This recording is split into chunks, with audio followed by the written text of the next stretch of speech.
From the Dallas On Air studios in beautiful Dallas, Texas, this is Fulfillment right here on DallasOnAir.com. And now here's your host, the Bacon Bomber, PJ Dunn. This is episode 20 of season 4. We've been doing this for a while there, Mike. Oh, goodness. Yeah, right? Yeah. Gonna enjoy all the way through, though. Yeah, absolutely. And today we have two special surprises. One is I'm actually not the main co-host today. That's going to be Kazak because he's the birthday boy in the house. Rock on. There it is. Salutations, Captain. Welcome to DallasOnAir.com. And yes, it is my birthday this weekend. So, yeah.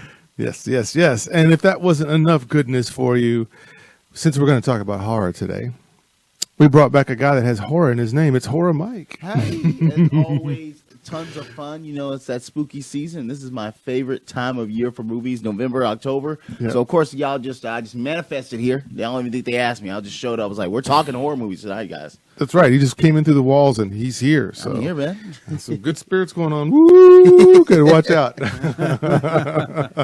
So we have an interesting topic for all you all today, and then an even fun part at the end where Kazak, since he is an aficionado of horror movies, will give us his favorite 5.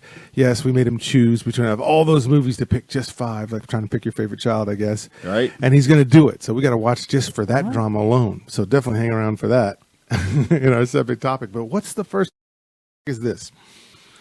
Horror movies, most of the time, if we looked at what we consider good films, kind of break every last one of those. Right. So with limited budgets and then limited casting choices because of those budgets, some horror movies are absolutely a travesty of good cinema.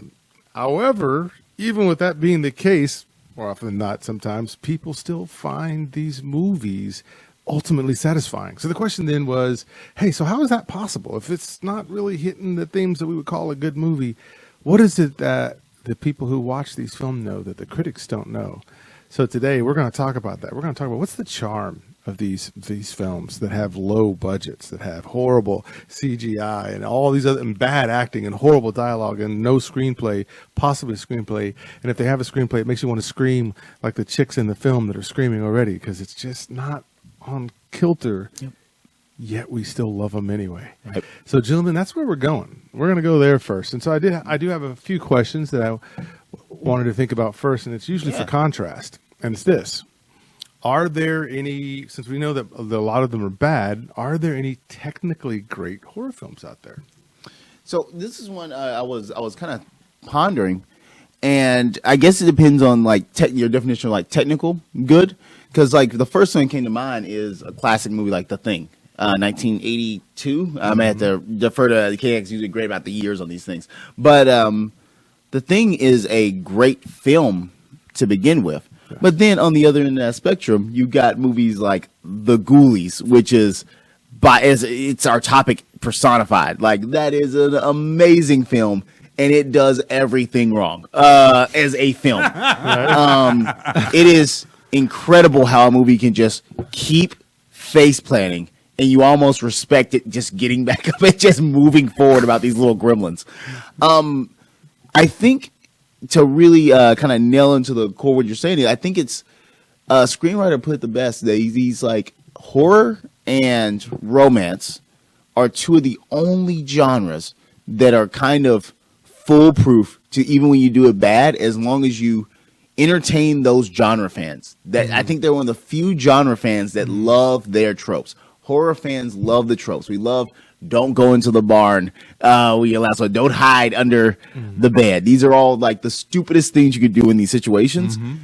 And yet we love seeing those tropes done well. We love subversion, but we're always respected when they play those tropes verbatim. And I really wish I had a better explanation for why. I feel like there's something in your DNA. Like one of my friends once said is, he's scared so easily of Freddy Krueger, but all of his friends were like fans of Freddy Krueger, like 5 or 6 years old. He's like, no, that's in your DNA. Like normal people don't just love horror characters like that. So yeah, I would love to get y'all's kind of view on like that technical aspect? What kind of makes a technical horror film? Because it was like, as someone who isn't. Well, when we say technical, we're meaning what we said. So script, Exactly. story, plot, acting, casting. It's just like we say technical horror movie. We're really just saying technical movie. Period. But Perfect. Since we have, I understood. Good. So that's why I would say Ghoulies would be a perfect example of that. Like it does so much wrong, and yet I love that movie. Well, we're talking about technically Yeah. correct. We haven't moved into they're so bad that they're good yet. Gotcha. So I'm asking the contrast. So since we know that there's a bunch of bad horror movies out there, the question is, are there any good? Yeah. Or what would qualify as a technically good horror movie? I Go can ahead. definitely argue Yes. that there are technically great horror films. Yes. You take a look Yes. at The Exorcist. You take a look at The Omen. You take a look at The Haunting. Yes. You take a look It. at some of the high quality stuff. You take a look at Hereditary. BB2. We need to talk about Kevin. Yep. They really do just some technical stuff correct. Yes. And it's not even so much about the budget. It may just be the cast. It may just be the reaction. It's not so much all about jump scares and trying to get teenagers into a theater. It's about scaring you. I was listening to an interview with Jamie Lee Curtis this morning on the way in, plugging Halloween Ends, and what she's talking about is horror being facing something that you absolutely cannot control. Yeah. And that's why we go in for it. It is exactly the appeal of the roller coaster. Because when you know that you can't control this ride, you absolutely know that once you get in that seat, everything else is entirely out of your out of your chasm. You're basically just locked in, and you're praying to God that seatbelt holds. And again, we go in for the horror because we absolutely love it. We go in for that ride knowing that we're going to have to face something that we cannot control, whether it's Michael Myers, whether it's Godzilla, whether it's Freddy Hannibal Krueger. Lecter. Yeah, exactly. Right. Yep. It's the things we can control. Silence of the Lambs, another, and I'm going to get into that in at the end segment. But there are technically great horror films, mainly because of either the team that does it, creates it, and has faith in it, or or basically just a solid story and a solid baseline that you can go from. Because again, it can be something very, very intimate, like we need to talk about Kevin, or it can be something extravagant like The Exorcist. It's a lot, man. And I don't know if y'all mentioned one. I think one of the more recent, better ones would be The Conjuring. For sure. That's another great one. So I'm still going to stand by with like The Thing. That's just a great story. John Carpenter's. John Carpenter's Thing is just a great story. Simple creature feature, well told. So I think just like any genre, they're great. Technically great in any genre. It's just horror for some reason always kind of has the veneer, the stigma of being bad movies. But you all named some bangers. It doesn't get recognized. It doesn't get recognized by the Academy or a lot of the other places. But I mean, you take a look at again, I keep bringing Hereditary, but Toni Collette's performance in that movie is stellar. The Babadook. That relationship between the obnoxious kid and that overwrought mother, it's devastating, man. Yes. You absolutely there is really great and solid performances in it. Recently, Pearl. I mean, just this 5-minute monologue of this woman just completely breaking down. It is. It can be just very, very solid, man. Yeah, I like that because, I mean, when we think about it, I had to look up the list. I wanted to look up the top grossing horror films of all time just to get a sense of what are we calling horror there. And so the number one film is the 2017 remake of It. Yeah. It did $700,000, which again says not a whole lot when you're comparing to Marvel movies and some other stuff. But for this genre, they already get stepped on a lot. And The Sixth Sense was second. And then you had War of the Worlds, so considering that a horror film. I Am Legend rounds out that top 5. And then somewhere in there you get Jaws and The Exorcist in the top 10 and The Mummy Returns. Actually 3 of the Mummy movies, which I don't even know that's even that great. Well, but it's one there. of them. And I think that's kind of the the weird thing about horror is the fact that I don't think that you can necessarily judge the success of a horror film by the box office because, you're going with a very niche audience. With horror, it's definitely not designed for kids. It's definitely not designed for under 18, so you're losing out an entire demographic. Two, you really can't. Again, horror is a very niche community. Horror appeals to, a very distinct population. Sometimes it can be broader, sometimes it can be narrower. But for a horror movie to land, I don't necessarily think it has to have a good box office to do it. I mean, Agreed. it really kind of lends itself to a couple of things. The success of that is, number one, it's a really powerful Stephen King story. And number two, the marketing on it was tremendous. No, those are all fair points. And so if we look at these films that we've kind of listed as technically great, what would you say something that you admired the most about some of these technically great films? It's usually 99% of the time for me the acting. Again, we're gonna probably beat this into the ground. Hereditary. I think the reason that was such a shock to the system for Hollywood is because, like we established before, Hollywood does kind of look down on these movies. You couldn't ignore Hereditary. Toni Collette killed it on screen. That was unignorable. If you were Hollywood, you couldn't not look away at that. For me, it's almost always the acting. Second would probably be makeup and design and stuff. Okay. But acting's so important because the absolute core of these films is relating to these characters and their plight. And if you don't believe that part, you fail. You absolutely fail. Yeah. No, I think that's fair. Kazak, you? What lends it for me, I think, is just, do you have me? Did you convince me? Because, it's hard to take serious a clown on screen tormenting kids. Yeah. But I mean, do you have me? And whether that's, and I'll take two examples.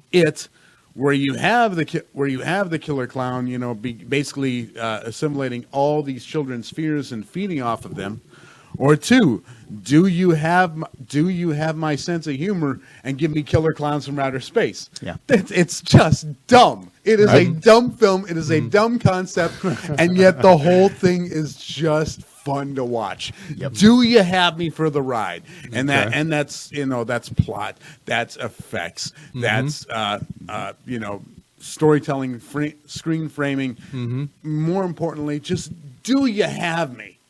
Yeah. And I mean, like I said, The Exorcist isn't necessarily my cup of tea because again, I wasn't raised Catholic. I don't have a whole lot of that. Yeah. But I can very much respect what they were doing with the film. And I'm compelled to watch this poor girl suffer through this whole thing. Yeah. It's a question of, do you have me? Yeah, and for me, it's like some people just love all the gore, so it's so much not always the visuals. With me, a lot of times it's the sound design, the sound stage. Because to me, if you can make me picture the thing myself, and usually that's just showing a screen with nothing on it yet, and it's the music that's carrying this tone that's taking you in a certain place.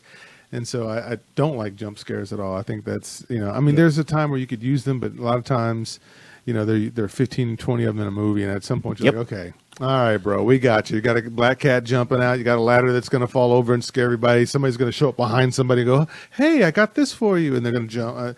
I'm tired of that. So to me, when you can just put up some very basic visuals, very basic, and then it's the sound, you start making me in my head go, what's going to happen? Is it going to come from the left? Is it going to come from the right?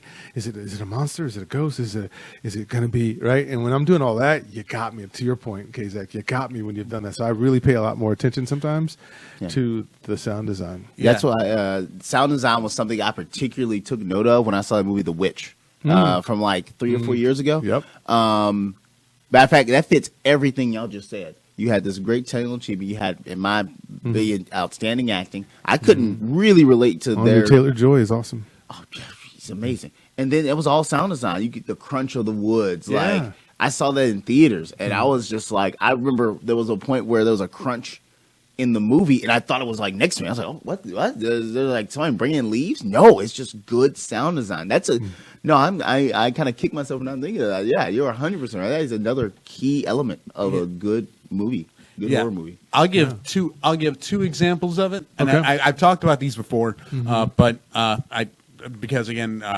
I love this topic.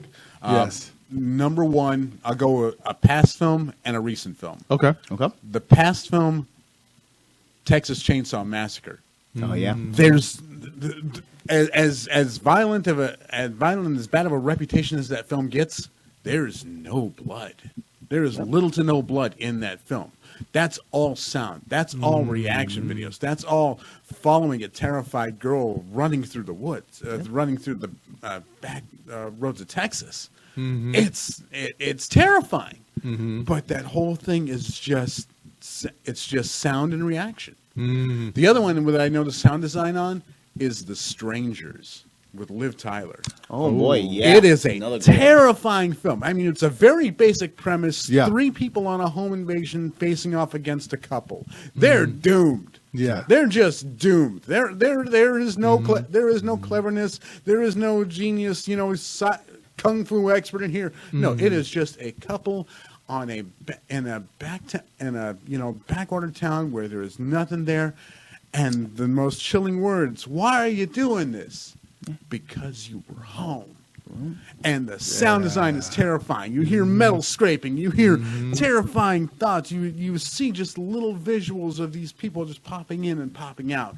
It gets me. And the thing that got me about it was the sound design. Yes. Because, again, you don't really get, found confrontations and things like that. You just hear the scrape of metal, and you see her running out from under the car. And I'm not even the biggest fan of that franchise, Texas Chainsaw Massacre, but I always tell people that original one from the 70s, you don't watch that movie, you experience. Because when that movie is done, I've probably watched it 3 or so times, or I'm physically winded. I'm winded by the time she gets on that car, or when she's driving Back of that truck. The back of the truck, thank you, the truck. Yeah. And he's I'm like, oh my gosh! I'm like, oh gee, it's just like I ran a marathon with her. A lot of that sound design, man. Like it's just design and pacing and writing. Like, that movie just does everything right. Like that is a movie experience. Yeah. For sure. Well, that's where the J horror comes in because, see, again, I love it with Grudge and The Ring, where they don't use any background noise at all. Yep. In a lot of the scenes, it's just them, and because it's so quiet, it's deafening. And then when you do hear the sound whenever she picks up the phone, and it's that weird. It's so weird, and the fact that they didn't use a lot of sound, they just kind of kept it like, okay, you're in your head thinking, what's she gonna do now that she's at this house, and now that she knows that there's crazy things going on, now that she finds out that this woman and the son were killed in this house, and they're reaching out, still trying. So that messed me up. So that's more of that was one where they didn't use a whole lot. Yeah. But it's still a sound design choice. Agreed. Same thing. it A worked. lot of Korean horror movies do this. I watched a great one like several months ago, Incantation. Outstanding. Yeah. Pure sound design. Because they're like a found film footage movie. So there's naturally not going to be music in it. Because it's supposed to be, the illusion of it being all from a found camera. Same thing. You hear things where you're just like, did I hear that? Like, what is that noise? Because it's very unnatural, like that gurgling sound. Yeah. Sadako, that's her name. That Sadako makes when she's like on the phone. And it's like, oh my God, what's going on? You're the back of your hair. That's when horror movies are getting it, man. When you like back of your hair saying like, oh man, what's happening? Yes, they've totally drawn you in. And so with that, then let's kind of slide the other direction, because I wanted to make sure we talked about the positive aspects, because there have been some really great horror films, and I would say here recently, I would say that Black Phone was really good on a whole different level. Agreed. It wasn't doing things that you thought a horror movie should do necessarily, but it handled it in such a way, very simplistically. But again, I was concerned for the kid. I wanted to see what he would do and his sister and everything, and that whole idea of bringing the brother sister thing in, two people to try to figure it out and get it worked out, kept it with the kids. That was a pretty good idea. And Ethan Hawke, love him. I loved him in Sinister, another one where that's where I really started thinking that the horror movies were doing really well, because when they started getting better actors, they could convey certain things that you don't need dialogue for. And sometimes what's the worst thing in some of these horror movies is the dialogue. You're almost like, you don't have to say that. We can see it. Yep. Know, it's whatever. not real. Yeah. It's like people wouldn't do that. Yeah. That's always a pet peeve of mine. Yeah. So what would then you think, if we go look at the really, really bad horror films that we would say, well, that's not very good plot-wise, acting-wise, character-wise, casting-wise, whatever. What would you say is the appeal then of those kind of movies? Those kind of horror movies? It gets teenagers into theaters. I mean, horror gets a bad name, number one, because not everyone likes it, and number two, about 7 out of 10, it's a cash grab, man. Yeah. Yeah. I mean, See last episode. Right. When we were kids, you know, we headed to Blockbuster and we were grabbing Nightmare on Elm Street off the shelves. We're grabbing Friday the 13th, and there's 20 of those. We're grabbing, you know, a bunch of the Halloweens, which 9 out of 10 of them are terrible. Yeah. And, you know, but I mean, the appeal of them is that art is subjective. And, you know, sometimes you just, you wanted to be scared. And the things that, you know, terrify you as an adult don't necessarily terrify, or different than what you terrified you as a kid. Mm-hmm. You know, there wasn't Freddy Krueger that necessarily terrified you, except for like the first one. Yep. It was the hype around Freddy Krueger that terrified you. Yeah. Yeah. It was all about the hype machine and things like that. The appeal of it is that, you know, fear of missing out. You know, you got to see this film because you'll never believe what's on screen. Mm-hmm. It's all about grabbing that money. The horror also gets a bad name because it's low budget. 9 times out of 10, again, it's not going to be a tentpole film.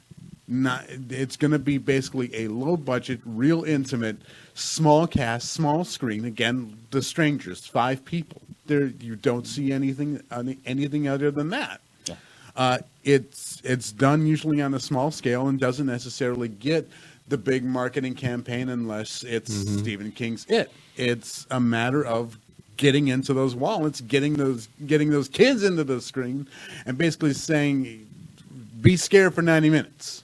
Yep. Whether you like it or not. Mm-hmm. Yeah, they're usually pretty small. That's both one of the big pros and cons. It's the small budget, high returns. I mean, this is the movie recently this week I saw earlier this week. Smile is a textbook of that. Like it basically had no marketing budget, so it was just the cast and crew doing creepy stuff. Mm-hmm. Like I saw they were. I'm not a baseball guy, but I saw on the baseball field they had somebody dressed in a smile shirt, smiling, finding whatever camera was showing, and just smiling at the camera menacingly. The budget is both one of the biggest pros and cons of these things. Like it just never I'm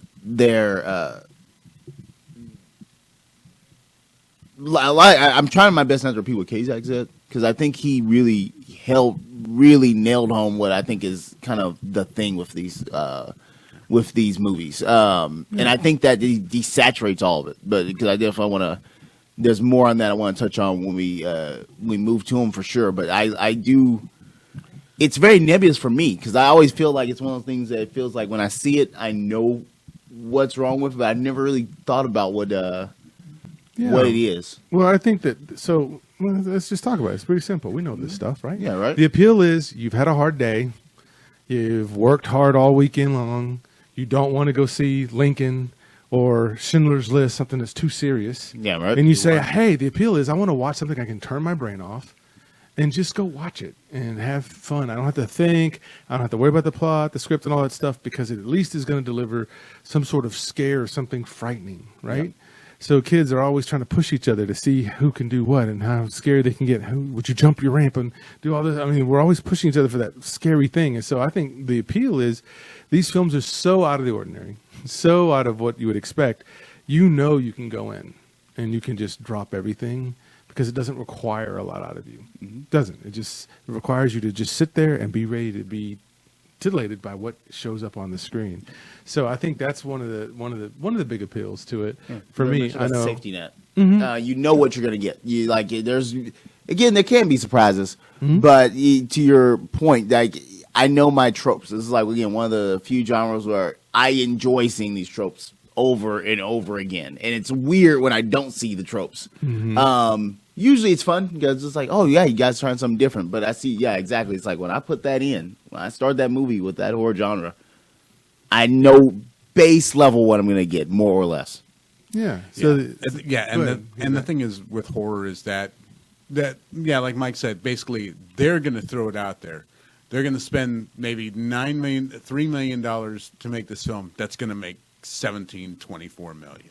It's there's a parody film that was released in 1984, I think, called Student Bodies, and the opening title screen goes, "Last year 72 horror films were released. All of them made money," and that's what it is. Awesome. Yeah. They're gonna basically pump it out there, not because they expect it to be a good film, but because they expect it to make money. Yeah. It's those films that get Lincoln's made. It's those films that get a Schindler's List. Schindler's List. It's not. I can't say the Marvel movies because horror is not their genre. But Right. But again, Miramax was I believe pushing a whole bunch of money into Disney because it was I think through Touchstone and things like that. So like I said, these are the films that don't necessarily get the credit, but they definitely get the money in. I mean, and I remember the company isn't basically New Line Cinema.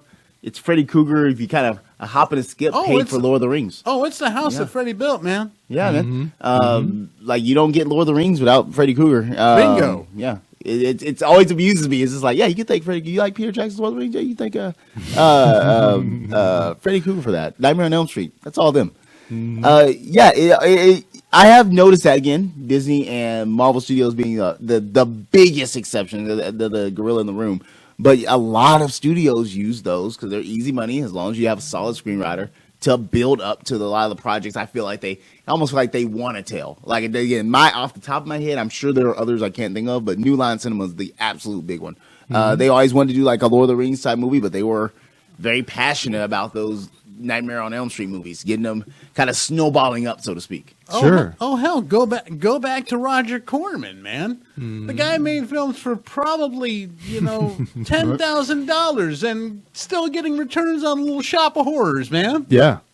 Well, it's just that idea. I mean, think about it. As kids, as we grew up, we were always told there's the spooky house on your street, or there's always a legend of if this person doesn't, if you do this 3 times, this will happen to you, or you got to look under your bed, or if something bumps in your house. I mean, so these ideas are already there, and so what the films get to do, I think the appeal is it gets to say, okay, I can go watch this without having to actually be there in that house with all this stuff is being scared. Right. And I think a lot of guys like to pretend like that wasn't scary, while the girls scream, right, and grab onto them and everything, and they're kind of like, yeah, this is a good idea to come to this movie. This is great. The brilliant marketing behind the Last House on the Left, I think with 79, I think, was keep telling yourself it's only a movie, it's only a movie, it's only a movie, and then that film, watching it on screen, oh God, it's terrifying.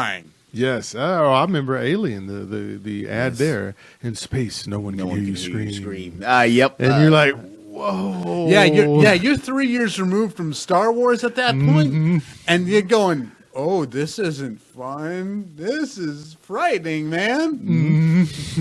It's that I think it's that people love experiencing these emotions, but very rarely you get them in a safe setting. So I think people love being scared, but it's always fun. You got scared, and now lights come on. Okay, everybody was scared. We all had a fun. This is why some horror movies are a lot better with a crowd, especially like skittish crowds that like jump at every little thing. Can get annoying sometimes, but that shared experience, man. But I mean that's overall. But the unique one of the horror genre is you get that scared feeling, and like you said, it's infectious. It's fun. I love it. So has this ever happened to either one of you guys? Was there a horror movie that you watched that was so scary that you couldn't wait to turn the lights back on or do something else different to try to kind of shake what you just saw because it was that disturbing? Was there ever one that really terrified you?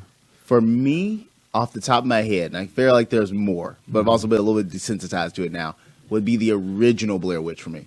The original Blair Witch and Pumpkinhead from 1988 with Lance Henriksen. Those would probably be the big two. I was a weirdo kid, so I just liked aliens because I was like, it's a cool looking monster. But that Blair Witch was so intense. Like it snowballs. Yeah, it snowballs. It's so intense. They did such a good job because again, they actually put these actors in a situation. I was like, I remember watching this little small, this little dinky theater and just was like dreading it. And I caught myself like breathing very heavily when it starts snowballing to its end. I know that movie's very slow by today's standard, but that would be the big one for me. What about you, Kazak? Yeah, for me, it was a film that I watched way too young. It's George Romero's Creep Show. And it's the last segment. They're creeping up on you. It started a lifelong fear of insects and cockroaches because watching. I'm not going to give away. And this is not going to be a spoiler-free zone. Basically, you have this germaphobe who is trying to keep bugs out of his apartment, and he's completely sealed in, and then they just get in, and the last scene is him filled up with cockroaches and crawling out of his throat, and just basically expanding to fill the whole apartment with just layers and layers of insects. And I mean, it still revolts me to this day. Yeah, thinking on that scene, it still gets me knowing it. I mean, I can see it, years and years later, and I can still see it clearly in my head, and it still triggers that in my stomach. Wow. Just that particular scene, it gets me, and it gets me to this day.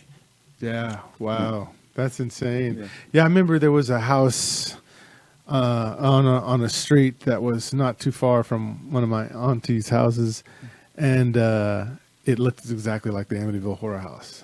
Oof. And I remember I used to see that house, and I used to think, man, that place is just really weird. And then because it's a real address, it's a real home in New York, right? Then this movie had come out, and Amityville Horror. And so then I started to watch that film, and I was just done because I was like, that looks like the house right around the corner from my auntie's house. And so because of it, I didn't like to go over to my auntie's when I was younger. Awesome. Because I didn't want to have to try to sneak by the house, to get over there. But there was just something about that house. And then when I saw that movie and the way the house's windows look like eyes, I mean, same thing. And if you turn on the lights just a little bit, it looked like that. Yeah. So I remember I had problems actually sleeping. And when I would go see my auntie's house, I'd be like, you brought back up another movie I'll add to my little movie that scared me, Sinister. And I think that Ethan Hawke Sinister, I think that's another one that it didn't, you know what? I feel like knowing myself well enough, if I had seen it younger, I think I would have just been more appreciative of the creature aspects and the creepiness. As an adult, that movie hits different. When you know about families and you know how shocking some of the events in it. Again, the found footage aspects of Sinister freaked me out, and I remember thinking about that for like a week later. I'll just say the lawnmower scene. It's iconic. Everyone knows that scene, and that stuck with me. And you know what? That's another one that I was dreading by that movie. I was like shaking, and that's a really good. And I think that one hit me much better, much more as an adult. Kind of how you mentioned about the house as a kid. So that's another one I'll just quickly add on top. Well, that's a fantastic one. Go ahead, Kazak. And I'll add one more, and it's possibly, I think, and in my opinion, the best jump scare in cinematic history. Is at the end of Carrie. Where she walks down, you see Sue walking down the street, has the flowers in her hand, goes to the empty lot where Carrie's house is burned to the ground. All that's left is just an empty pit and a cross. And she comes up to it, and you see it closer, and it says Carrie White burns in hell. She puts the flowers down, and bam! That hand reaches up and grabs her wrist. And I mean, it's just so perfectly set up. The soft music, the Vaseline around the lens, just then watch it, and then bam, it hits you. And it still gets me to this day just because it's such a perfect setup. The soft music, the lighting, the way they picture it, and then bam, it just hits you. It hits me every time because it's just so perfect. Now, is that the one, or is it Nightmare on Elm Street, that in order to get it to make a dreamlike quality, they actually filmed it backwards and they play it in reverse? No, that's Nightmare on Elm Street. That's Nightmare on Elm Street. Okay, good. 'Cause I can't remember which one of those, because they're very, because to your point, the reason that nails it so much, it's almost dreamlike when they get in. She goes to the grave. And it's just like, that's a great one. That is a really good Well, I think it's been copied so many times. That's also a sign that it's good, because I don't know how many other movies do the whole at the last minute the hand comes out of the ground and grabs. I mean, that's been done so many times. But you're right, man. Yeah, it got Terry me. did it right first. I think. One of my favorites is Ty West, House of the Devil. House of the Devil. Oh, yeah. It ends. I mean, you see her in the hospital bed, and you keep on expecting something to get her, expecting something to grab her, and no, it's just the shot of her in the hospital bed. Credits roll. We're so conditioned to expect it, and then when it doesn't happen, it's like, wow, that was novel. Yeah. Yeah, yeah, and I would agree with you, Mike, on Sinister, because when I watched Sinister, I can't get over the scene where he's sitting there watching video of horrible stuff, because they don't just show you what's happening on the screen; they show Ethan Hawke, and you have to be a great actor to express something that's really not happening, but make it look like what you're watching is so horrible. And the way he double takes breathe, the way he gets so uncomfortable, Yes, but yet he has to keep looking, you know, going back to it and stuff. And that scene, if you just watch that right, the acting right there, oh my God! Dude, the lawnmower scene doesn't have any blood or guts. They smash cut before there'll be any guts to Ethan's reaction. Yes, that's a classic horror trope. Trope, Jesus. It's a classic horror trope of nothing is scarier than what's in your mind.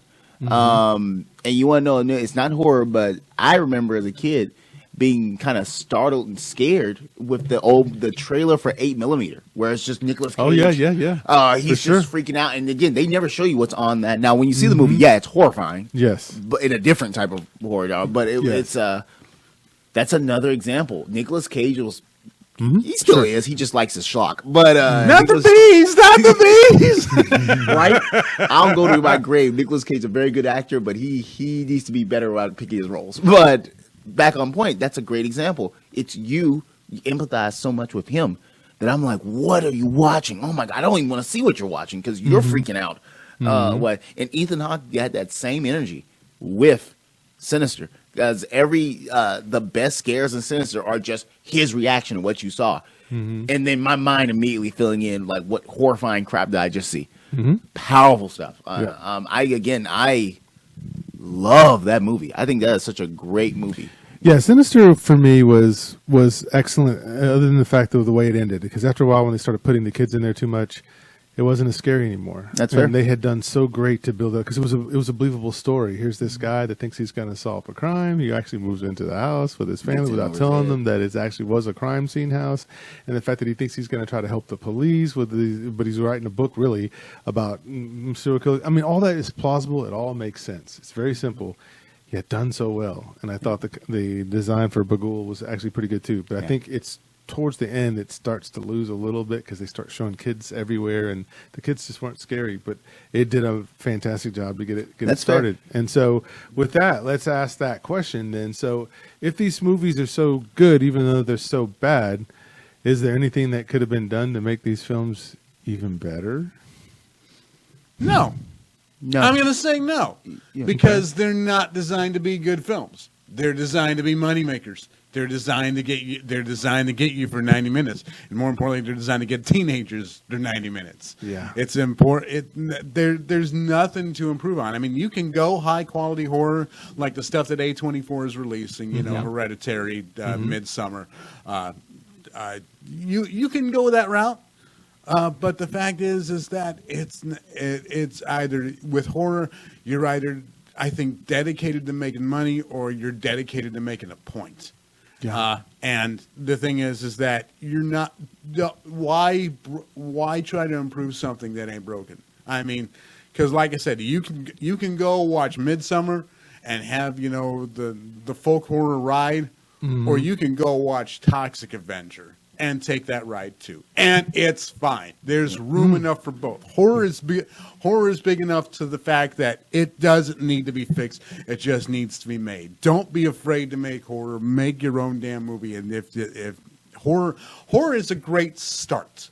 Horror is a great start for people who want to get into film because again, they're small. They're usually small sets. They're small budgets. They're small casts. Yeah. It's a great starting point for people. I mean, you take a look at the Roger Corman School, and you see the people that have come up through it. You know, guys like James Cameron, guys like Ron Howard, guys who, you know, just basically come up and say, I want to get into film. Well, here's the start. We're going to make this low budget. We're going to make this film for no money. You're not going to get paid anything, but you're going to get great experience. And the fact is that they're not designed to be good films. They're designed to get you in for 90 minutes. So, yeah, no, there's nothing to fix. And I want to add on to that that last part you said. One of the most famous examples of that in Hollywood is David Fincher. Alien 3 is a technically not great film. It almost does everything wrong. He made a lot of mistakes. There's a timeline where David Fincher just face plants and that's it. But he's one of the greatest one of the greatest Hollywood directors of our time. He started in horror. Peter Jackson. Another great one, like you said, starts in horror. It's a great stepping stone because it does teach a lot of the starting tropes, and the horror genre is a lot more forgiving than, say, action. Right. I mean, if you're in action and your choreography is dumpster, I mean, this is your wheelhouse. You've seen bad choreography. When I see something and I'm like, why does this action scene goes off? I go to Vega Bomber, and he's like, oh, this, and this. Like you're on it, man. You're for action what we are with horror. And I noticed, but I feel horror is a lot more forgiving. And I want to, you brought up, because I want to expand on a point you said, but I want to clarify. You said it's either for money or you said a point? Yep. You mean that's just kind of like, I want to elaborate on that before I touch on top of that. I want to add on that, because I pretty much agree with what you're saying. Take a look at We Need to Talk About Kevin. That wasn't a horror film designed to get people into a theater. That was designed to start a talking point about what happens when something horrible happens and the reactions of a mother having to have a really difficult relationship with her troubled son. Midsummer, The Wicker Man. It's not necessarily it wasn't designed to make money. It was designed to put forth this terrible festival. I think horror makes a point. I mean, you take a look at some of the body stuff that David Cronenberg does. It isn't necessarily designed to get people into a theater. It's designed to be a piece of art that people can take a look at and take what they want from it. Okay, so now definitely, I agree. Thank you for elaborating. Agree. And you do see, again, we've heard the horror stories. Alien 3 with David Fincher was a mess because studios were in it. I feel like that's almost the exception to the rule. Most horror movies I hear about tend to have very little studio interference. They give them their base level money. They don't go over. You will not be getting extra. And I feel like you get a lot more auteur films starting out with horror, and you also get the more schlock just making money to build up for the next big movie for the studio. And I do feel that a lot stronger with those films. It's kind of shocking a movie like Hereditary even exists. And that's just a very auteur film because it's not a super expensive movie to do, and it's a very powerful story. It's very pure director. I wish the bigger Hollywood would take that more auteur model, like he does. I forget you can go extreme with it, like the guy who directs Elvis. He's very in the weeds with it, but I do see that a lot more powerfully done with horror. So I really don't have much to add to that because I agree. I think that's it borders on, for at least for me, almost like a foregone truth. It's just like it's either that mindless money making machine or that very auteur, straightforward story with a very important message to tell. Yeah, and I'll go off a point that you were making too, because you said that it's best when the studios kind of keep their hands off the product. Yes, horror gets more effective when they keep their hands off the product, and we can see that, I think, even in two elements. Number one, I'll bring up Sam Rainey, an established horror director who was doing great. With what he was doing with Evil Dead and things like that and Dragon in Hell, then you give him the Spider-Man franchise, and again, the stuff that he's doing is great. Yep. Then you give him Spider-Man 3 when the studios got a hold of it, told him to pour some the venom and all that stuff.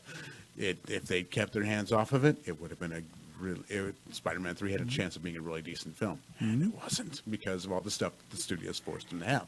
The other one, James Gunn. James Gunn has been successful, doing horror and things like that. You take a look at Slither, which is a fantastic film. When basically he was, when Disney was pushing him to do Guardians of the Galaxy 1 and 2, they basically just said, okay, let me have hands off of it and I'll give you a great film. And he did. He gave us two decent Marvel films. They gave him the Suicide Squad. They told him basically, you can do and kill anyone you want. And it's a great film. Yep. It's a great film by a horror director. And the Suicide Squad has some horrific scenes in it. But that's the mind of a great horror director, is the fact that he really pushed the envelope and gave you a good film. Right. Yeah, that's good. That's good. Well, Kazak, we want to give everybody that chance because I know you've got 5 top films. Didn't we have one more point? Because, like I said, I'll go through mine real quick. Didn't we have one more point at the end of the agenda? We could talk about some examples of the good, bad horror films. Okay. All right. Yeah. For me, I kind of had it on top of my list. Good, bad horror films. First one I thought of was Killer Clowns from Outer Space. If I'm understanding this time and not mixing them up, Killer Clowns from Outer Space, and a little movie. Kazak, you're much better with the years on this. Maximum Overdrive. 86. 86. A Stephen King movie. He directed, I think, his only directorial movie. Yes. Cocaine is a hell of a drug. And I'm fascinated with those movies because they are good on paper, and yet they just keep face planting. Yet I almost keep rooting for those movies because it's like it says Stephen King is not a good director by any stretch of imagination. He keeps making what I would think are rookie mistakes, where it's like, why did you shoot it like that? Why is this character lingering on the screen this long? It's just like you see the mistakes, and I think for those two, for me, I see the great director right there. Mm-hmm. But it's just like, what weird decisions you've decided to make with these films. But you can feel the passion. I think that's the one thing I can give why I like those good, bad movies is, for me and Vega will sometimes go to blows on these. I will let a bad movie slide if I can see what they were trying to do and there's passion there. Mm-hmm. If you could faceplant every aspect, this is why I think I have a soft spot for the movie The Room. Tommy Wiseau's The Room is because, and I think most people, it's infectious. You can feel this is a man trying his best, really genuinely trying, and it's awful. He does everything wrong to a Herculean, an amazing degree. And he, it's like, man, buddy, I believe in you. You just keep tripping and hitting that rake, but you're going to get the next scene. Oh, he messed up this scene. You're going to get the next scene. And for me, I think that's always why I lean towards good, like bad movies. It's like, if I see the passion, I love it. Whereas a movie where I just think is bad, like Prometheus, it feels very by the numbers. It feels very like you're just doing safe. You're doing you're marking a checklist. You're just like, you did everything. Okay, you did it. I get it. But like this guy, he had a story to tell. He had a message. This is his passion project. I'm rooting for that guy to make it to the end. I mean, you know what? Your face planted, but I'm rooting for your next one. I'm a little disappointed Stephen King never tried again. I think he got shellacked so hard that he didn't even want to try again. He was high. He was high. He was high as all get out. He was high. You want to get high? Want to make a movie? Come on, Steven. Let's make a movie. Well, what about you, K-Zach? Like, what were ones you can say? I was actually really hoping to hear your list on this. I'm gonna get to my list of. It's on your list. Gotcha. I'm gonna get to my list, but yeah, I'm with you. Is the fact that horror is so much fun because so much of it can be do it yourself. That it's low budget solutions to high quality ideas. Friday the 13th is not a great movie. Yep. Nightmare on Elm Street 1 is not necessarily a great film. Yep. The franchises that start, Halloween is not necessarily a great film, but they're amazing concepts and they get done well. The reason why I keep coming back for horror is because that very punk do-it-yourself. I'm impressed by what you were able to get on screen.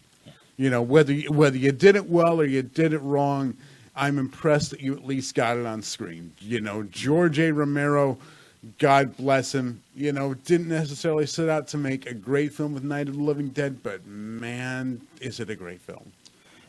That's one more I'll add to my list is the more recent movie. They just did a sequel, Terrifier, with Art the Clown from 2016. Terrifier, yeah. And that's another one where that movie is not good. It's not a good movie, but I can clearly see the passion.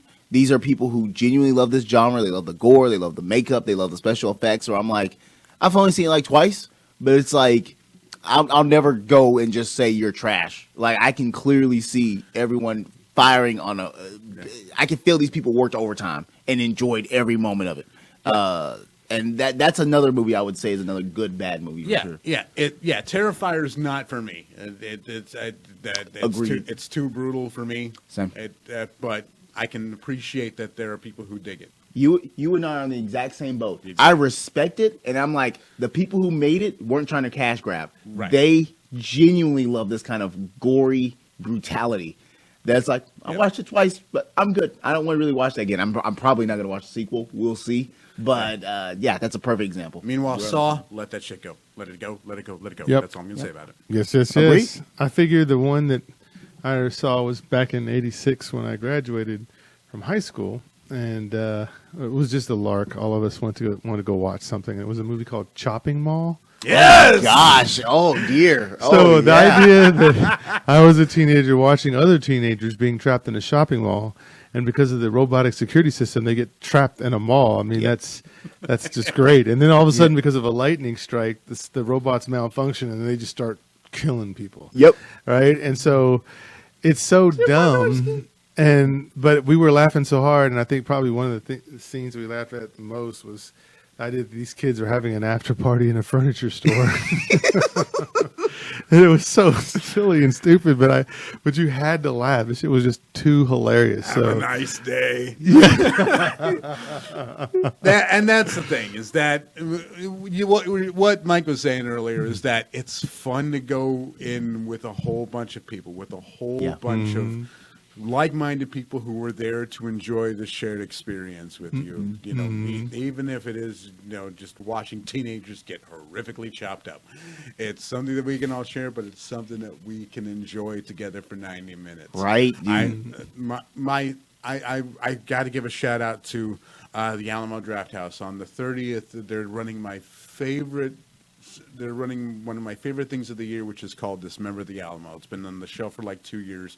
What they do is they're going to take 4 films. They're not going to tell you what they are. You're just basically buying the ticket blind, and you're going to sit in the movie theater with a whole bunch of horror fans, and you're going to watch 4 probably pretty terrible films. And you know what? I'm going to enjoy it because I'm in an audience with a bunch of people who have like minds, who just want to watch something probably pretty terrible because it's just so much fun. Right. Yeah. No, that's exactly it.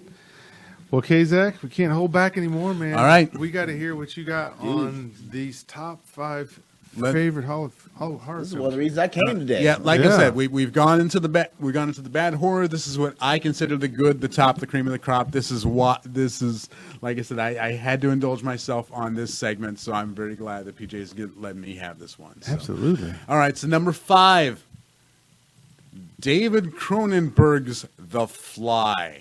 Oh man, this is one of those just kind of initial drops in the body horror. You get an absolutely committed cast with Gina Davis and Jeff Goldblum.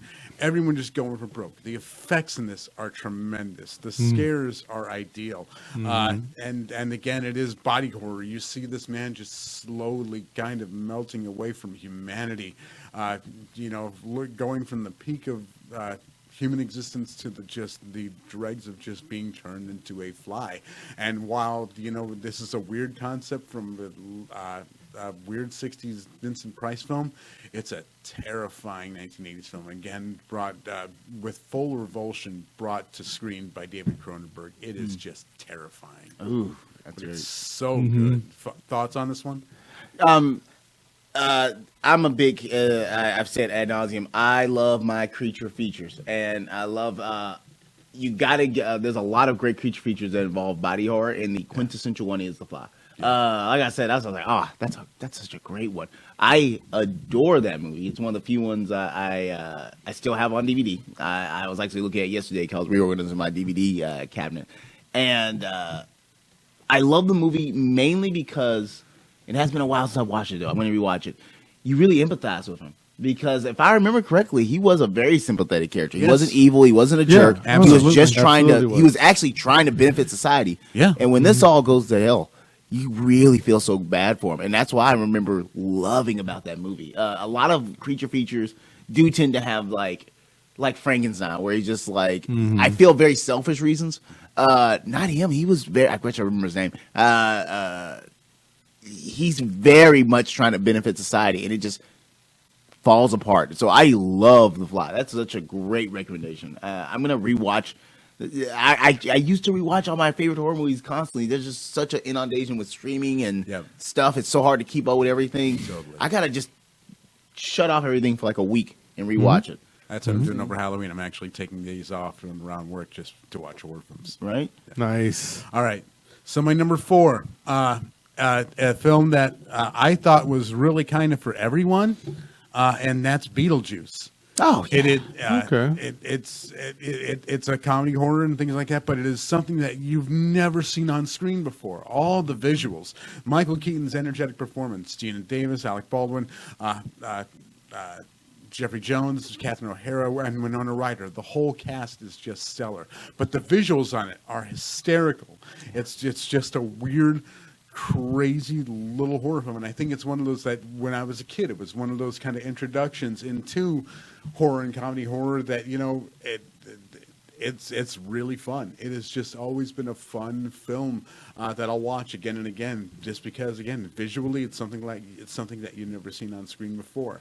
The performances, the gags, all of it's just terrific, man. It's also proves a theory I've said that you can style can beat budget a lot of the time, and the style of that movie is so unique and just it's an incredible movie. It always amuses me that that's the movie that gets him Batman. Like, who sees Beetlejuice and says this man? Because I think he went to them, if I remember correctly. But if I'm DC or Warner Brothers and I see Beetlejuice and I say, nah, this man's got Batman. No, we lucked out. But like, who sees that and says this is the next one? It's such a well-directed movie. I'm a big fan of Beetlejuice. I'm not sure if it's all fan-friendly. I re-showed it recently, and I was like, ooh, there's a lot of very sassy jokes Beetlejuice makes. I forgot about this, but a lot of it goes over your head. That's a good point. Yeah, I think it went over my cousin's head. He did not. I was like, I'll show this to him. And I was like, oh dear, but he was just enjoying the style of it. He was just in the ambiance. Yeah. So no, that's fair. You've convinced me. Yeah. All right. Number 3 is the horror film that you get turned on to in college, because it's the one that everyone says watch this, and that is Dead Alive. Oh, Peter Jackson's, quite possibly at one point was the most blood ever spilled on screen in a film. It is wonderful. Again, horror comedy. It is a New Zealand zombie film, but I mean, it is. I showed it to a friend of mine recently, and he brought along his, I think, 17-year-old son. And he was just rocking back and forth going, this film never stops. It just keeps getting worse, because it does. It just keeps going. It is a relentless gore ride. But I mean, everything in it is spectacular. The zombie baby, the intestine monster, the mom in and of herself, and of course the lawnmower scene. All of it God. is just tremendous. It is a tremendous ride to watch because it is just so much fun and it never stops. It's just gore after gore after gore, gag after gag after gag, and it's just hysterical. Great lines like "Your mom ain't my dog." Not all of it. I kick ass for the Lord. It's so outrageous. It's so New Zealand, and it's just too much fun. And never change, K-Zach. You are still to this day the only person that refers to it by its original name. They're alive. Everyone I talk to is brain dead. And every time you bring it up, my mind has to autocorrect. Like, what movie? Oh, that's right, brain dead. I love the movie. I think it was releases Brain Dead in New Zealand, releases Dead Alive here. So it's reverse. Okay. Yeah. I'm so used to seeing it as Brain Dead. Yeah. And you're the only one I know who calls it by the one of that title. And I always because that was how I was introduced to it. Exactly. Nice. You always remember. Nice. All right. Agreed. All right. Number 2 is a film that I consider an absolutely perfect horror film. I mean, it is absolutely the perfect horror film, and that is John Landis's An American Werewolf in London. In London, yeah. The film that basically they had to create an Academy Award to give to Rick Baker for what he was able to accomplish visually on screen. The makeup in and of itself is the star of the film, but you have so many just creature effects, and you have great scares. You have a great love story, and quite frankly, the best shower scene ever in a film ever. But I mean, just so many like weird little gags in it again, because there are elements of comedy. But I mean, there's just so much in this film that they do so well, so right. And the way that they were able to get it on screen. I mean, when I was a kid, I was obsessed with watching the making of Michael Jackson's Thriller because it was Rick Baker showing his creative process. Mm-hmm. It's the film. And of course, that leads into American Werewolf in London. It's the film that got me into appreciating the craft of filmmaking and how you do it and how you do it well, and just the brutality of being on set the way they do, and just what they had to put David Naughton through in the changes and things like that. But I mean, it's funny, it's terrifying, it's just so well done. Everything in it is just done picture perfect. I cannot argue it enough. It is such a perfect movie, and John Landis just gets it so right. It is John Landis at the peak of his directing power, and it's just so good. Yeah. Well, I love that one. There's actually action figures for American Werewolf in London. Yeah. Oh man, I would love to see how the werewolf looks, how that comes out as a toy form. But it doesn't surprise me one bit. That movie is such a classic because the makeup and creature designs. That's another perfect example of like body horror, just pitch perfect. Yeah. Absolutely. Yeah, and the number one, the one film that just still hooks me to this day, still as glorious as ever from the first time I watched it to every time I watch it every time, and that is Evil Dead 2. Dead by Dawn. You do not get better than Sam Raimi and Bruce Campbell's sequel to their extremely low budget The Evil Dead. This one has every just great gag because it is a 90-minute horror cartoon. It's a Tom and Jerry film all the way through. But good God, the over the top performances by not only Bruce Campbell but the entire cast. Every visual gag, the practical effects are just stellar. Little notes harkening back to the original, and again, it falls right before you get a family-friendly Army of Darkness, the extremely gory, low-budget Evil Dead, the Evil Dead. You get this really just picture-perfect film that you didn't see in the theater, film that you picked up on VHS, and everyone said on VHS, you've got to see this film. It is the film that comes recommended to you by every horror fan because it appeals to every horror fan. Yep. It's funny. It's well crafted. It doesn't have a plot. It doesn't necessarily mean anything. It doesn't necessarily need anything than 5 kids in the cabin having a bad night. No, actually, it's 2 kids in the cabin having a bad night, and it just goes insane. And it is legitimately off the rails insane throughout the whole thing. But I mean, they use so many weird little cinematic tricks and things like that. Everything from just the low budget tack a camera onto a 2x4 and run through it with the woods to just overlaying film, overlaying effects and things like that. Mm-hmm. Everything in it is just amazing to watch, and it is so. What they put Bruce Campbell through in that performance, it's amazing what he does. But I think he's a more gifted physical comedian than Jim Carrey or Jerry Lewis ever was, because it's just so good. All of it. That scene where it gets into his hand and he just basically beats the hell out of himself for 10 minutes. It's glorious. I recommend that. I will recommend this film to anyone who wants to know what do you appreciate about horror. All I have to do is show them this film. And there's a reason why it still leads by example. Is the fact that it is just a really great, fun horror film. It doesn't necessarily take on any great themes or anything like that. It's just 90 minutes of sheer brutality. Yep. Wow. I'll say a fun little fact to you, because it's funny you bring that up. I've seen the movie probably double-digit times. I love that movie. I watch it a lot. My favorite scene is when he's losing his mind and everyone's laughing. That's my absolute favorite scene. All these years, you realize until last month, I didn't realize. My favorite part is when he's laughing and dancing. I didn't realize he was dancing with the lamp.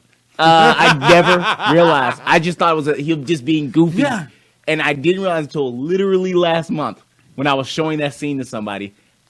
I look over to and he's matching the lamp. And this movie is how old now? And I'm still 87.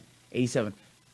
Jesus Christ, what year old me? Wow. I am still finding new things with this movie. Exactly. That is amazing to see. That is my absolute favorite scene from that movie, is him laughing and dancing. Yeah, Great. there's just so much to pick up on it that even years and years later you can watch it.